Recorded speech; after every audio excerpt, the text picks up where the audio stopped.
Hello everyone. We're going to talk about slope today. This is section 3.2 in the chapter.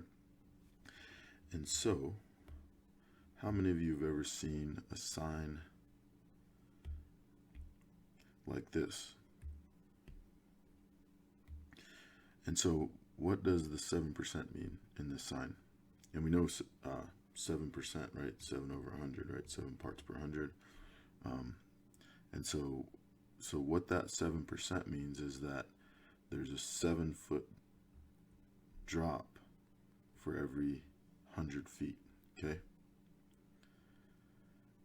And so that tells you what the steepness of a line is, okay? And depending on which way you're going, right? It could be a decline or it could be an incline, okay? So that tells you if the road's getting, extra steep, then you might see a sign like that. And so that's what that 7% means, okay? And so that's what we're going to be dealing with, this slope today. And if you notice, the 7, or the numerator, is the vertical component of the steepness, and the denominator is the horizontal component of the steepness, okay? And we call that rise over run, and you'll see that come up time and again with slope, okay? So slope can be expressed in a few different ways. So this is our general formula that we're going to use a lot. So y2 minus y1 over x2 minus x1, and we'll talk about that in more detail. But yeah, like I said, it's rise over run. If you remember that rise over run, that's kind of the basic idea of slope, and that'll kind of help you remember the formula, and kind of give you the basic idea. And if somebody asks, hey, what's slope? A lot of times, rise over run is a sufficient answer. So, but like we talked about, it's the vertical change, or that's what rise is, right? Is the vertical change over the horizontal change, okay? So it's the vertical change in a line over its horizontal change, okay? So a line has a positive slope if it's going uphill from left to right, okay? So if we think we're reading a story or reading a picture, if we read it left to right, from left to right, then it has a positive slope if it's going up in that direction, okay? Up from left to right. So that's a positive slope. So I'll put positive slope, or you can think of it more generally as m is greater than 0, right? Okay. A line has a negative slope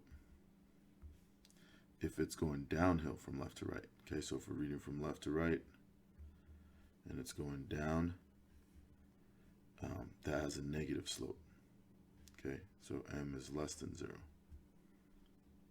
Okay, so think about it just for a second. What do you think it would be if m is equal to 0? All right, we'll talk about that later, and some of you have even seen that happen already with some of the problems that we've had, some of the lines that we've graphed so far in 3.1. All right, so next, let's look at how to determine the slope of a line if you're given the line, okay? So what you're going to do is, first of all, you want to determine 2 points. If they're not given, you want to find 2 points that are crossing through the grid, right? Like, in other words, I don't want to necessarily pick this point here, because it's kind of hard to determine what the coordinates of that point are, because it's kind of an in-betweeny, right?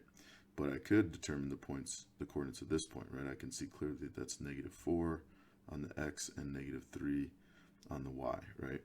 And so anyway, so pick some points that are easy to determine the coordinates if possible, right? Sometimes it's not possible, but on this assignment, for these questions, generally the points will be given most of the time, if not all the time.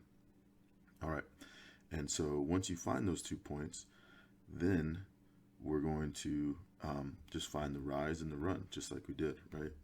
And so the rise is from this point to this point. How far does this graph go up, right? And so what we do is we just count up to get to the coordinates of the second point. So we're going from the coordinates of the first point to the coordinates of the second point, right? And we can see that that's 3 units, okay? And then for the run, we're going to do the same thing, but we're looking on the x-axis now. How far do we go from left to right? And so in this case, we go 6 units. Right? So our rise is 3 and our run is 6. So remember, rise over run. So we put our rise 3 over our run, which is 6. So it's 3 over 6. That's our slope, rise over run. And we can reduce that, of course, to 1/2. So this particular line that we can see here has a slope of 1/2. All right. Now, one thing about this is this line going up from left to right, or is it going down from left to right? And right, the answer is it's going up. Therefore, the slope is positive, right? And the line, yeah, you can see it that it increases as it goes from left to right.